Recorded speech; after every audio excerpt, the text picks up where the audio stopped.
ಚಲ್ ಗುರೂಜಿನ ಹೋಗ್ಬಿಟ್ಟು ಬಾರೋ. ನೈನಿ ಬಾ ಹೋಗೋಣ.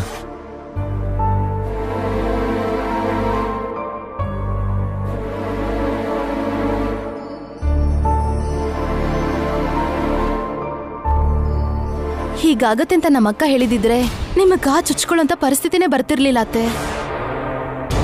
ಏನೋ ಆಗಿದ್ದ ಆಗೋಯ್ತಮ್ಮ.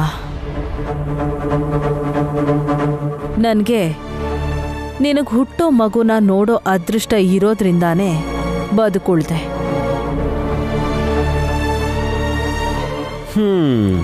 ಮಾಮ್ ಸುಮ್ಮನಾಗಿ ಸರಿಯಾಗಿ ಬಿಸ್ಕೆಟ್ ಹಾಕಿದ್ರು.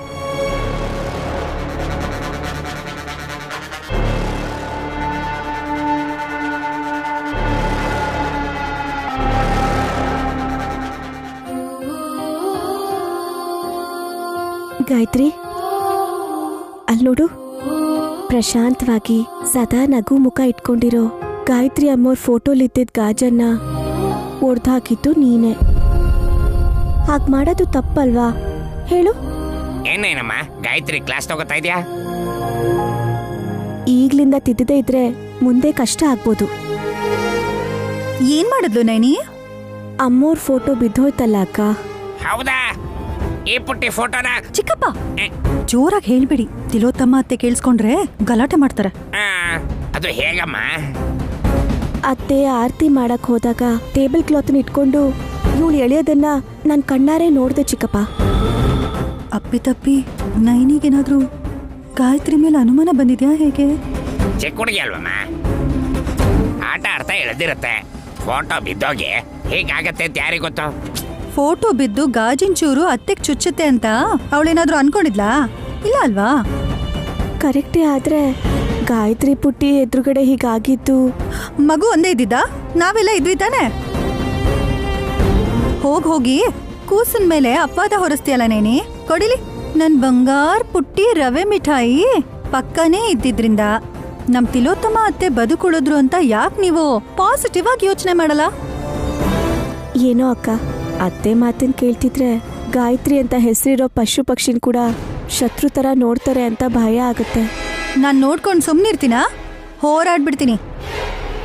ಪ್ರಾಬ್ಲಮ್ ಏನಮ್ಮ? ಸೌತಿ ದ್ವೇಷನೂ ಇರ್ಲಿಲ್ಲ ಅಲ್ವಮ್ಮ? ಗಾಯತ್ರಿ ಅಕ್ಕ ತೀರ್ಕೊಂಡಾದ್ಮೇಲೆ ತಿಲೋತ್ತಮ ಅಕ್ಕ ಜಗದೀಶ್ ಬಾಬನ ಮದುವೆ ಆಗಿ ಮನೆ ಕಾಲಿಟ್ರಲ್ವಾ? ಅದು ಮಾಮೂಲಿ ಹೆಜ್ಜೆ ಅಲ್ಲ ಚಿಕ್ಕಪ್ಪ. ಈ ಮನೆಗ್ ಬರೋಕು ಮುಂಚೆ ಕೆಲವ್ರನ್ನ ಹೊಸ್ಕಾಕಿದ್ರು ಅಂತ ನಾನು ಎಲ್ಲೋ ಕೇಳಿದ್ದೆ. ಆ ರೇಂಜಿಗೆ ಫ್ಲಾಶ್ ಬ್ಯಾಕ್ ಇದೆಯಾ? ಅಕ್ಕ, ನೀ ಏನೇನೋ ಹೇಳಿ ಚಿಕ್ಕಪ್ಪಂಗೆ ಭಯ ಪಡಿಸ್ಬೇಡ. ಊಟ ಬಡಿಸ್ತೀನಿ, ಬನ್ನಿ. ಇನ್ನು ಹೋಗಮ್ಮ, ನಾನು ಆಮೇಲೆ ಬರ್ತೀನಿ. ಪುಟ್ಟಿ ಹಸಿನಿಮ್ಮ ಹೇಳಮ್ಮ. ನಂಗೆ ಕ್ರೈಮ್ ಸ್ಟೋರಿ ಅಂದ್ರೆ, ಹಾರರ್ ಸ್ಟೋರಿ ಅಂದ್ರೆ ತುಂಬಾ ಇಷ್ಟ. ಮತ್ಯಾಕ್ ಭಯ ಪಡ್ತೀರಾ ಚಿಕ್ಕಪ್ಪ? ಭಯದಲ್ಲೂ ಥ್ರಿಲ್ ಇರುತ್ತಲ್ಲಮ್ಮ. ಆಹಾ, ಹೌದಾ? ದೆವ್ವನ್ ಎಲ್ಲಾದ್ರೂ ನೋಡಿದ್ದೀರಾ ಚಿಕ್ಕಪ್ಪ? ಇಲ್ಲ.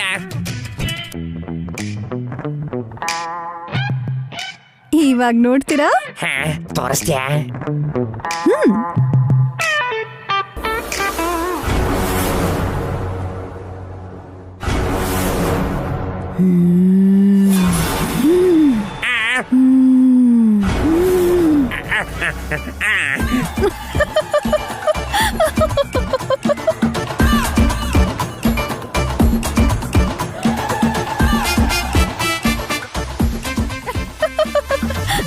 ಸಾರಿ ಚಿಕ್ಕಪ್ಪ ಹೀಗ್ ಮಾಡಿದ್ದಕ್ಕೆ.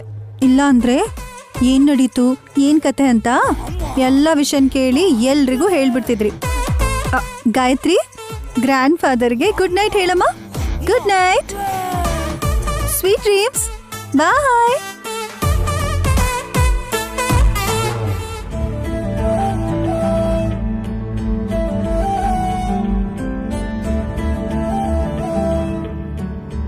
ಆನೆ ಬಂತಂತ ಆನೆ, ಯಾವ ಊರ ಆನೆ, ಆನೆ ಬಂತಂತ ಆನೆ. ಅಣ್ಣ ಪಾವನ, ಈ ಆನೆ ಹಾಡನ್ನು ಬಿಟ್ಟು ಯಾವ್ದಾದ್ರು ಎತ್ತಿನ ಮೇಲೆ ಹಾಡಿದ್ರೆ ಹಾಡು. ಎತ್ತಿನ ತರ ಇರೋ ನಿನ್ಮೇಲೆ ಗಾಯತ್ರಿ ಪುಟ್ಟಿದ್ದಾಳೆ, ಆದ್ರೆ ಹಾಡೇ ಇಲ್ವೇ? ಅಯ್ಯೋ ಚಿಕ್ಕಪ್ಪ, ಪಾಪ ಯಾಕೆ ಹಾಗೆ ಹೇಳ್ತೀರಾ? ಪರವಾಗಿಲ್ಲ ಬಿಡು ನೈನಿ, ಹೆಸರು ನಂದೀಶ ಅಲ್ವಾ? ಎತ್ತು ಬಂತೊಂದು ಎತ್ತು, ಯಾವ ಊರಿ ಎತ್ತು? ವಿಜಯಪುರದ ಎತ್ತು ಇಲ್ಲಿಗೆ ಬಂತು. ಏಯ್ ನೀನ್ ಹಾಡಿದ್ರೆ ಕೇಳಕ್ಕಾಗಲ್ಲ ಕಣೋ. ಮುದ್ದಾಗಿರೋ ಗಾಯತ್ರಿನ ಆ ಎಮ್ಮೆ ತಮ್ಮಣ್ಣನ ಮೇಲೆ ಕೂರ್ಸಿ ರೈಮ್ನ ಕೊಲೆ ಮಾಡ್ತಿದ್ರೆ ಅವ್ರಿಗೆ ಬೈದಾನೆ, ನನಗ್ ಬೈತಿರಲ್ಲ ಮಮ್ ನೀವು. ಒಂದ್ ನಿಮಿಷವಲ್ಲ ಬಾವ, ನಮ್ಮ ಅಕ್ಕ ಏನೋ ಪ್ರಯೋಗ ಮಾಡ್ತಿರೋ ತರ ಇದ್ದಾಳೆ. ತುಪ್ಪ ಬೂರ ಸಕ್ಕರೆ ಕಲ್ಸೋಣ ಅಂತ ಇದನ್ ತಂದೆ ಸುಮನ. ತುಂಬಾನೇ ರುಚಿಕರವಾಗಿರುತ್ತೆ ಚಿಕ್ಕ ಮಾತೆ. ನಾನೇವತ್ತು ತಿಂದೆ ಅಲ್ವೇ? ವಲ್ಲಭ, ಪ್ರತಿ ವರ್ಷ ಪ್ರಥಮ ಏಕಾದಶಿ ದಿನ ನೈನಿ ಮಾಡ್ತಾನೆ ಇರ್ತಾಳೆ. ನೀನ್ ತಿಂದು ನೋಡಿಲ್ಲ ಅಷ್ಟೇ. ಯಾವ್ದ್ಯಾವ್ದ್ರಿಂದ ಮಾಡ್ತೀಯಾ? ಜೋಳ, ಮೆಕ್ಕೆಜೋಳ, ಗೋಧಿ, ಪುಟಾಣಿ ಈ ತರ ಯಾವ ಧಾನ್ಯ ಇದ್ರೂ ಪರವಾಗಿಲ್ಲ ಅತ್ತೆ.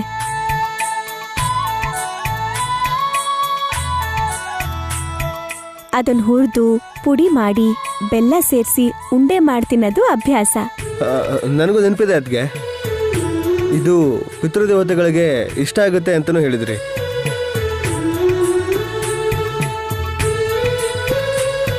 ಹಿಂದೂಗಳಲ್ಲಿ ಮೊದಲನೇ ಹಬ್ಬ ಪ್ರಥಮ ಏಕಾದಶಿ.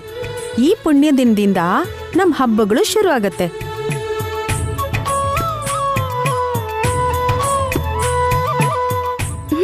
ಗೊತ್ತು ಬಿಡು. ಶಯನ ಏಕಾದಶಿ ಅಂತ, ಹರಿವಾಸರ ಅಂತ, ವ್ರತಗಳ ಹಬ್ಬ ಅಂತ, ಈ ತರ ಎಷ್ಟೊಂದು ಹೆಸರಿದೆ. ಅಷ್ಟಕ್ಕೂ ಈ ಏಕಾದಶಿ ಅನ್ನೋದು ಹೇಗೆ ಬಂತು? ಪುರಾಣಗಳ ಪ್ರಕಾರ ಕೃತಯುಗದಲ್ಲಿ ಮುರಾಸುರ ಅನ್ನೋ ರಾಕ್ಷಸ ಬ್ರಹ್ಮಾವರದಿಂದ ದೇವತೆಗಳನ್ನ, ಋಷಿವರ್ಯರ್ನ ಹಿಂಸೆ ಕೊಡ್ತಿದ್ದಾಗ ಶ್ರೀ ಮಹಾವಿಷ್ಣು ಆ ರಾಕ್ಷಸನ ಜೊತೆ 1000 ವರ್ಷ ಹೋರಾಡ್ದ.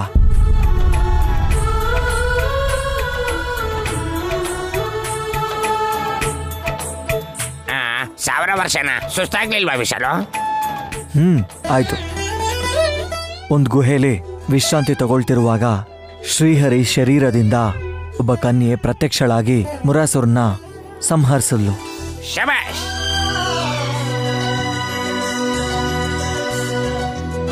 ಹೌದು ಚಿಕ್ಕಪ್ಪ. ಅದಕ್ಕೆ ಪ್ರಸನ್ನರಾದ ಶ್ರೀ ವಿಷ್ಣು ಆ ಕನ್ಯೆಗೆ ವರ ಕೇಳು ಅಂದಾಗ ಅವಳು ವಿಷ್ಣುಗಿಷ್ಟ ಆಗೋ ಲೋಕದಲ್ಲಿ ಆಚರಿಸೋ ಪೂಜೆಲ್ ಭಾಗಿಯಾಗಬೇಕು ಅಂತ ಕೇಳ್ಕೊಂಡ್ಲಂತೆ. ಅದಾದಾಗಿಂದ ಅವಳನ್ನೇ ಏಕಾದಶಿಯಾಗಿ ಪೂಜೆ ಮಾಡೋದಕ್ಕೆ ಶುರು ಮಾಡಿದ್ರು. ಅದೇನ್ ಮಾಡಿದಿರೋ ಏನೋ, ನಮ್ಮ ಮನೆಗೀಗ ಇನ್ಸ್ಪೆಕ್ಟರ್ ಬಂದ್ಬಿಟ್ರು. ಬನ್ನಿ ಇನ್ಸ್ಪೆಕ್ಟರ್, ಇನ್ನು ಸ್ವಲ್ಪ ಹೊತ್ತಲ್ಲಿ ಪ್ರಥಮ ಏಕಾದಶಿನ ಆಚರಿಸ್ಬೇಕು ಅಂತಿದ್ವಿ. ಅಷ್ಟರಲ್ಲಿ ನೀವೇ ಬಂದ್ರಿ. ಪ್ರಸಾದ ತಿಂದು ಹೋಗೋರಂತೆ. ಪ್ರಸಾದ ಹಾಗಿರ್ಲಿ, ನಿಮ್ಮಲ್ಲೊಬ್ಬರನ್ನ ಪೊಲೀಸ್ ಸ್ಟೇಷನ್ಗೆ ಕರ್ಕೊಂಡು ಹೋಗೋಣ ಅಂತ ಬಂದಿದ್ದೀನಿ ವಿಶಾಲ್ ಅವರೇ.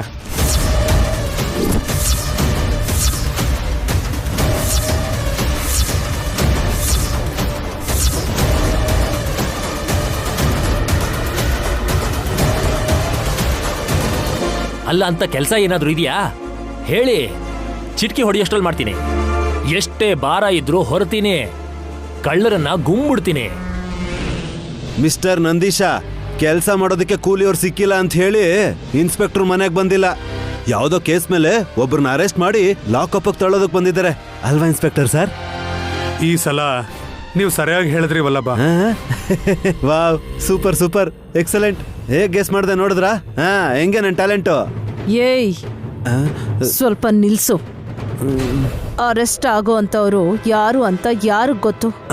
ನಿಜನೇ.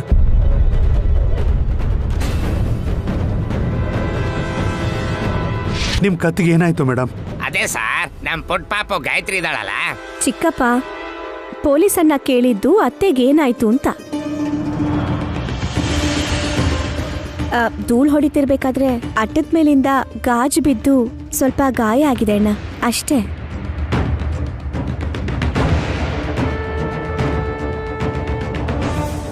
ಹೌದೌದು, ಅಪಾಯ ಆಗೋಂಥದ್ದೇನಿಲ್ಲ. ನಿಮ್ಮನ್ನ ಯಾರೋ ಅಟ್ಯಾಕ್ ಮಾಡಿರೋ ತರ ಕಾಣ್ತಾ ಇದೆ. ನನ್ ಮೇಲೆ ಯಾರು ದಾಳಿ ಮಾಡ್ತಾರೆ?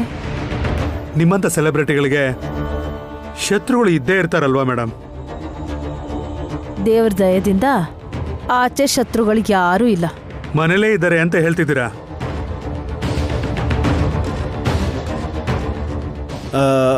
ಹಾಗಂದ್ರೆ ಹೀಗಂತಿರಲ್ಲ ಸರ್ ನೀವು. ಇನ್ಸ್ಪೆಕ್ಟರ್ ಸರ್, ನೀವು ಯಾವ ಕೇಸ್ ಮೇಲೆ ಬಂದಿದ್ದೀರಾ ಅಂತ ಹೇಳ್ಬೋದಾ? Murder case Vikrant.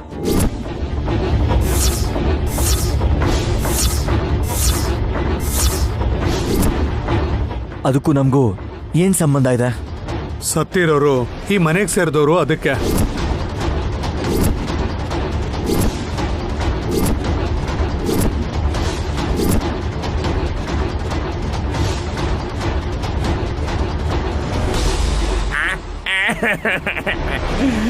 ನನ್ನ ಹೆಂಡತಿ ಲೈಟ್ ಹೌಸು ನನ್ನಿಂದ ದೂರ ಹಾಕ್ಬಿಟ್ಲ. ನನ್ಗೋಸ್ಕರ ಕಾಯಕ್ಕಾಗ್ಲಿಲ್ವಾ ಲೈಟ್ ಹೌಸು? ಮಾವ, ಅವ್ರ ಅತ್ತೆ ಬಗ್ಗೆ ಹೇಳ್ತಿಲ್ವಲ್ಲ? ಮಾಮ್, ಮನೇಲಿ ನನ್ನ ಮುದ್ದಿನ ಹೆಂಡ್ತಿನೂ ಇಲ್ಲ ಮಾಮ್. ಬೆಳಗ್ಗೆನೆ ವೆಂಕಟೇಶ್ವರ ಸ್ವಾಮಿ ದೇವಸ್ಥಾನಕ್ಕೆ ಹೋಗ್ತೀನಿ ಅಂತ ಹೋದ್ಲು. ಹಾ, ಅಲ್ಲೇ ಮುಗಿಸ್ಬಿಟ್ಟಿರ್ತಾರಾ? ಏಯ್, ನಿನ್ ಹುಚ್ಚು ಡೌಟಿಂದ ಜೀವಂತವಾಗಿ ಇರೋರನ್ನು ಸಾಯ್ಸಕ್ ನೋಡ್ಬೇಡ. ಮತ್ತೆ ಮನೆಯವರೇ ಯಾರೋ ಸತ್ತಿದ್ದಾರೆ ಅಂತ ಹೇಳ್ತಿದಾರಲ್ಲ ಇವರು. ಜಗದೀಶ್ ಮಾವ ಏನಾದ್ರೂ? ನೋನು, ಡ್ಯಾಡಿ ಈಗಿನೂ ನನ್ನ ಜೊತೆ ಕಾಲಲ್ಲಿ ಮಾತಾಡಿದ್ರು.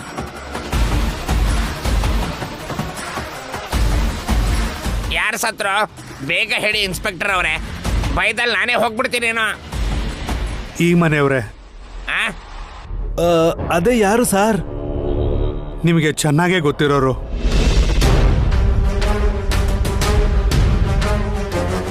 ತುಂಬಾ ಗೊತ್ತಿರೋರ? ಇನ್ಸ್ಪೆಕ್ಟ್ರೆ,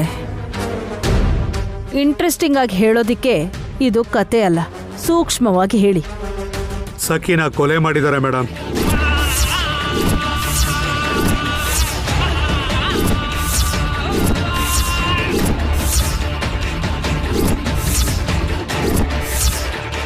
ಅಂಬಾ ಶಿವಶಂಭೋ.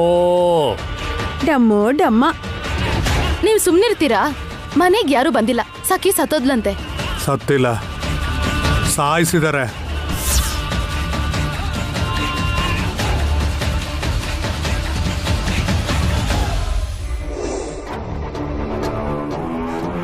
ಆತ್ಮಹತ್ಯೆ ಅಲ್ಲ, ಕೊಲೆ. ಆ ಕೆಲಸ ಮಾಡಿರೋದು ಯಾರು? ಕೆಲಸ ಮಾಡಿದ್ದಾರೆ ಅಂತ ಹೇಳೋದಕ್ಕೆ ಅದು ಟಾಸ್ಕ್ ಅಲ್ಲ ವಿಶಾಲ್ ಅವರೇ. ಪ್ಲಾನ್ ಪ್ರಕಾರನೇ ಮಾಡಿದ್ದಾರೆ. ಸಖಿ ಕೊಲೆಗೂ ಈ ಮನೆಯವ್ರಿಗೂ ಸಂಬಂಧ ಇದೆ ಅಂತ ಮೇಲ್ನೋಟಕ್ಕೆ ಗೊತ್ತಾಗಿರೋದಕ್ಕೇನೆ ನಾನು ಇಲ್ಲಿಗೆ ಬಂದಿರೋದು. ಸ್ವಲ್ಪ ದಿನದಿಂದ ಕಾಣಿಸ್ತಾ ಇರಲಿಲ್ಲ. ಕಿಡ್ನಾಪ್ ಆಗಿದ್ದಾಳೆ ಅಂತ ನೀವೇ ಹೇಳಿದ್ರಿ. ಕಿಡ್ನಾಪ್ ಮಾಡಿದವರು ಇದೇ ಮನೇಲಿದ್ದಾರೆ ಅಂತ ಅನುಮಾನ ಪಟ್ಟಿದ್ರಿ. ಇವಾಗ ಅವರೇ ಕೊಲೆ ಮಾಡಿರ್ಬೋದು ಅಂತ ಬಂದಿದ್ದೀರಾ? ಆಫ್ಕೋರ್ಸ್.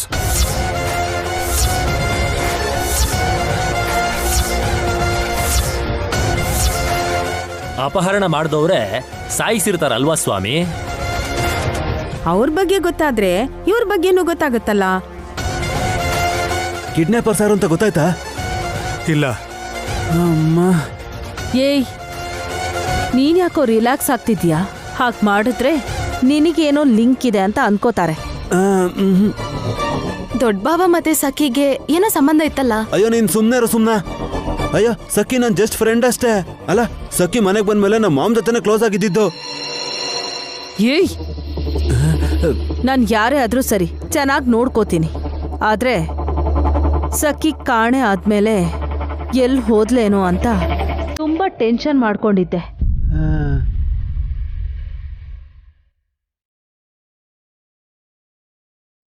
ಸರ್, ಮರ್ಡರ್ ಮಾಡಿದವ್ರು ಯಾರು ಅಂತೇಳಿ ಅವ್ರನ್ನ ಬೇಗ ಇಟ್ಕೊಳ್ಳಿ. ಇಲ್ಲಾಂದ್ರೆ ನೀವು ಇಲ್ಲಿರೋವರೆಗೂ ನನಗೆ ಟೆನ್ಷನ್ ಆಗುತ್ತೆ. ಪರ್ಟಿಕ್ಯುಲರ್ ಆಗಿ ಇಂಥವ್ರೆ ಅಂತ ಹೇಳೋಕ್ಕಾಗಲ್ಲ ಸರ್. ಆ ವಿಷಯಕ್ಕೆ ಬಂದ್ರೆ ನನಗೆ ನಿಮ್ಮೆಲ್ಲರ ಮೇಲೂ ಅನುಮಾನ ಇದೆ.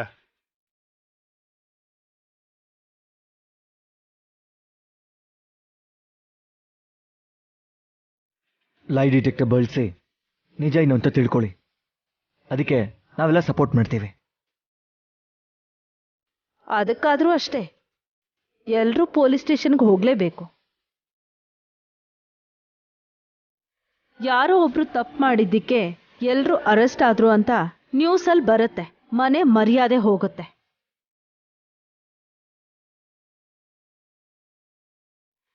ಇನ್ಸ್ಪೆಕ್ಟರ್ಗೆ ನಮ್ಮೆಲ್ಲರ ಮೇಲೆ ಡೌಟ್ ಇದ್ದಾಗ ನಾವು ಕೋಆಪರೇಟ್ ಮಾಡಲೇಬೇಕಾಗುತ್ತೆ ಮಾಮ್. ಈಗ ಇವ್ರ ಮಾತು ಕೇಳ್ಕೊಂಡು ಹೊಸಲು ದಾಟಿದ್ರೆ ಸಂಜೆ ಅಷ್ಟರಲ್ಲಿ ಈ ಮನೆಗೆ ಕೆಟ್ಟ ಹೆಸರು ಬರುತ್ತೆ. ಆ ಪರೀಕ್ಷೆನ ನೀವಿಲ್ಲೇ ಮಾಡ್ಬೋದಲ್ಲ ಪೊಲೀಸಣ್ಣ? ಹೈಯರ್ ಅಫಿಷಿಯಲ್ಸು ಪರ್ಮಿಷನ್ ಬೇಕು, ಎಕ್ವಿಪ್ಮೆಂಟ್ಸ್ನೆಲ್ಲ ಇಲ್ಲಿಗೆ ಶಿಫ್ಟ್ ಮಾಡಬೇಕು. ಅದಂತೂ ದೊಡ್ಡ ಪ್ರೋಸೆಸ್.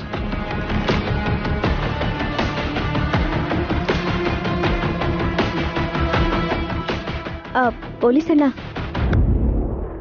ಯಾವ ಮೆಷಿನ್ ಉಪಯೋಗಿಸ್ದೆ ಹಳೆ ಕಾಲದವ್ರ ಪದ್ಧತಿನ ನಾವು ಉಪಯೋಗಿಸಿದ್ರೆ ಅಪರಾಧಿ ಯಾರು ಅಂತ ಕಂಡುಹಿಡಿಬೋದು. ನೀನು ಹೇಳೋದನ್ನ ನಂಬೋದೇನಮ್ಮ? ಹೌದಣ್ಣ. ನೈನಿ, ಅದರಿಂದ ನಿಜ ಹೇಗೆ ಗೊತ್ತಾಗುತ್ತೆ? ಹಿಟ್ಟಲ್ಲಿ ಅಡಿಗೆ ಮಾಡೋದ್ರ ಜೊತೆಗೆ ಅಪರಾಧಿಗಳನ್ನೂ ಹಿಡಿಬೋದಾ? ಇದೇನೋ ವಿಚಿತ್ರವಾಗಿದೆಯಲ್ಲ. ಆಗೆಲ್ಲ ಟೆಕ್ನಾಲಜಿ ಇರ್ಲಿಲ್ವಲ್ಲ ಸುಮನ. ಅನುಮಾನಸ್ಥರ ಬಾಯಿಗೆ ಹಿಟ್ಟು ಹಾಕ್ತಿದ್ರು. ತಪ್ಪು ಮಾಡಿರೋರ್ ಗಂಟ್ಲಲ್ಲಿ ಭಯದಲ್ಲಿ ಒಣಗ್ ಹೋಗಿ ಹಿಟ್ಟು ಕರಗ್ತಾ ಇರ್ಲಿಲ್ಲ. ಅಂಥವ್ರನ್ನ ಕರ್ಕೊಂಡು ಹೋಗಿ ವಿಚಾರಣೆ ಮಾಡ್ತಿದ್ರು.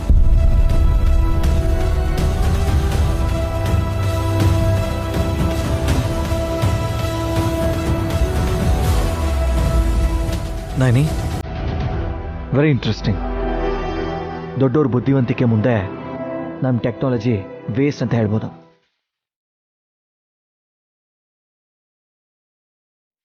ಇವಾಗ ಅದನ್ನ ಬಾಯಿಗೆ ಹಾಕ್ತೀರಾ? ಹೌದು ಪುತ್ರ, ಸ್ವಲ್ಪ ಜಾಸ್ತಿ ಹಾಕಿದ್ರೆ ನಿನಗಿಷ್ಟ ಆಗಬಹುದೇನೋ. ನಂದೀಶಾ, ಇದು ತಿನ್ನೋ ಪರೀಕ್ಷೆ ಅಲ್ಲ, ತಿನ್ನಕ್ಕಂತೂ ಅಲ್ವೇ ಅಲ್ಲ. ಯಾರು ತಪ್ಪು ಮಾಡಿರ್ತಾರೋ ಅವ್ರನ್ನ ಕಂಡು ಹಿಡಿಯಕ್ಕೆ ಸಲಹೆ ಕೊಟ್ಟಿರೋ ನಯನಿ ಕೂಡ ಇದನ್ನ ಎದುರಿಸ್ಬೇಕು. ನಾನೇನು ಮಾಡಲ್ಲ ಅಂತ ಹೇಳಿಲ್ವಲ್ಲ. ಈ ಕೇಸಲ್ಲಿ ಸಖಿಗೆ ಸಂಬಂಧನೇ ಇಲ್ದಿರೋ ಅಂತ ದಮ್ಮಕ್ಕ ಮತ್ತೆ ನಂದೀಶ ನಿಮ್ಮೆಲ್ರೂ ಬಾಯಿಗೂ ಸಕ್ಕರೆ ತುಪ್ಪ ಹಾಕ್ತಾರೆ.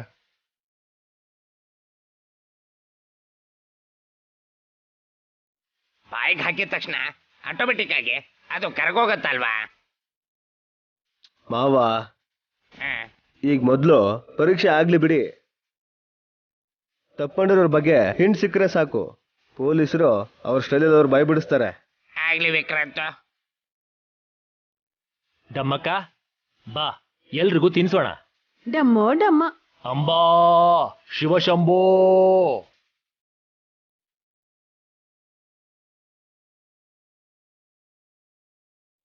ಒಂದು ನಿಮಿಷದವರೆಗೂ ಅದ್ ನಿಮ್ ಬಾಯಲ್ಲೇ ಇರಬೇಕು. ನೀವು ಹೇಳಿದ್ಮೇಲೆ ಮಾಡ್ಲೇಬೇಕಲ್ವಾ ಇನ್ಸ್ಪೆಕ್ಟರ್?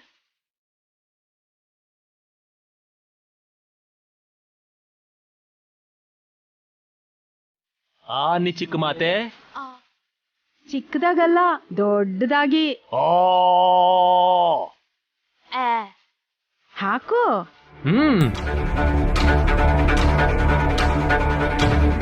ಪಾಮು, ಬಾಯಿ ತೆಗೆ.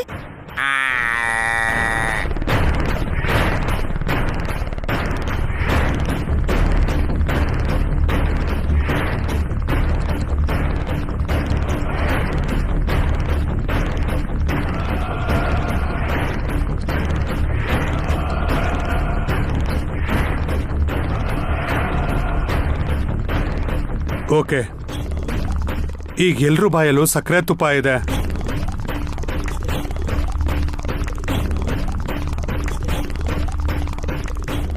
ನಾನು ಬಂದಿರೋ ಉದ್ದೇಶನ ಮತ್ತೆ ನಿಮ್ಗೆ ನಾನು ಹೇಳ್ತಾ ಇದ್ದೀನಿ.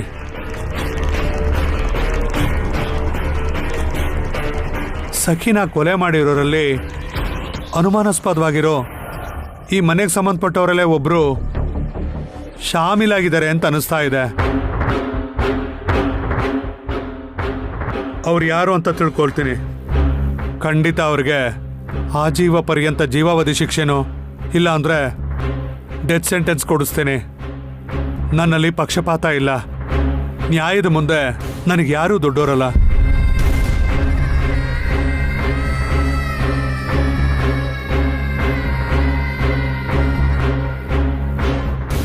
ಮರ್ಯಾದೆಗೆ ಒಪ್ಕೊಳ್ಳಿಲ್ಲ ಅಂತಂದ್ರೆ ಈ ಪರೀಕ್ಷೆ ಮುಖಾಂತರ ನಿಮ್ಮಲ್ಲಿ ತಪ್ಪು ಮಾಡಿರೋರು ಯಾರು ಅಂತ ತಿಳ್ಕೊಳ್ಳೋದಂತೂ ಹೌದು.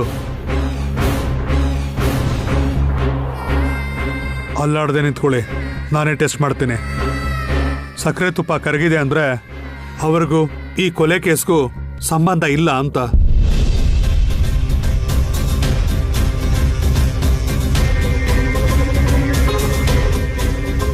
ವಿಕ್ರಾಂತ್, ಬಾಯ್ ತೆಗಿರಿ.